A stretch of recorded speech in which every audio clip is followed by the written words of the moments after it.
আমি মির্জা ফখরুল ইসলাম আলমগীর সশ্রদ্ধ চিত্তে শপথ বা দৃঢ়ভাবে ঘোষণা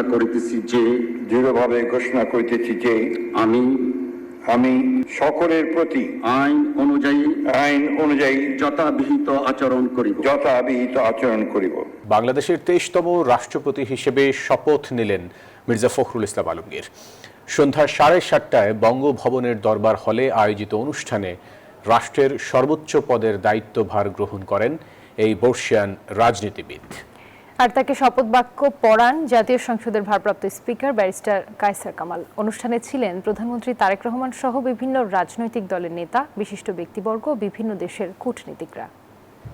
এখন কিন্তু দেখতে পাচ্ছি বাংলাদেশের তৃণমূলের রাজনীতি থেকে রাষ্ট্রের সর্বোচ্চ পদে আসীন হলেন বিএনপির সাবেক মহাসচিব মির্জা ফখরুল ইসলাম আলমগীর। বাংলাদেশের 23তম রাষ্ট্রপতির শপথ গ্রহণ অনুষ্ঠান মন্ত্রিপরিষদ সচিব নাসিমুল গনির সঞ্চালনায় সন্ধ্যা ঠিক 7:30টায় বঙ্গভবনের দরবার হলে জাতীয় সংগীতের মধ্য দিয়ে এই শপথ অনুষ্ঠান শুরু হয়। এরপরেই পবিত্র কোরআন থেকে তেলাওয়াত করা হয়। এরপর রাষ্ট্রপতিকে শপথ বাক্য পাঠ করান Spanish digital print tiles, ATI tiles, এক টাইলসে জীবন পার সংসদের ভারপ্রাপ্ত স্পিকার কায়সার কামাল। আমি মির্জা ফখরুল ইসলাম আলমগীর সশ্রদ্ধ চিত্তে শপথ বা দৃঢ়ভাবে ঘোষণা করিতেছি যে আমি সকলের প্রতি আইন অনুযায়ী যথাবিহিত আচরণ করিব। শপথের পর মির্জা ফখরুল শপথনামায় স্বাক্ষর করেন এবং ভারপ্রাপ্ত স্পিকার তা সত্যায়ন করেন।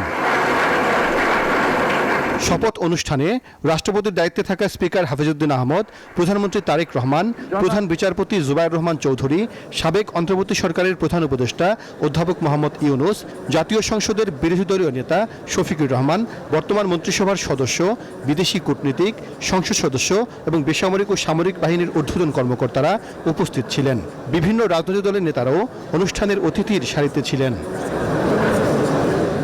একাধিক প্রার্থী থাকায় ৩৫ বছর পর বৃহস্পতিবার জাতীয় সংসদে রাষ্ট্রপতি পদে নির্বাচন অনুষ্ঠিত হয়েছে। বর্তমান সংসদের ৩৪৯ জন সদস্যের মধ্যে ৩৪৩ জন সদস্য এই নির্বাচনে ভোট দেন।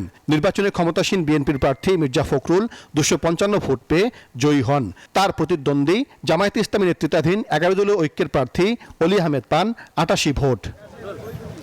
দীর্ঘ বর্ণাঢ্য রাজনৈতিক জীবন শেষে দেশের সর্বোচ্চ অভিভাবক হিসেবে বঙ্গভবনে পথচলা শুরু হলো মহামান্য রাষ্ট্রপতি মির্জা ফখরুল ইসলাম আলমগীরের। আপামর জনগণের প্রত্যাশা, আগামী দিনে যে কোনো সংকট সম্ভাবনা ও দেশের স্বাধীনতা সার্বভৌমত্ব রক্ষায় আলোর দিশারি হয়ে পথ দেখাবেন তিনি। সাইফুল ইসলাম, নিউজ 24, বঙ্গভবন, ঢাকা।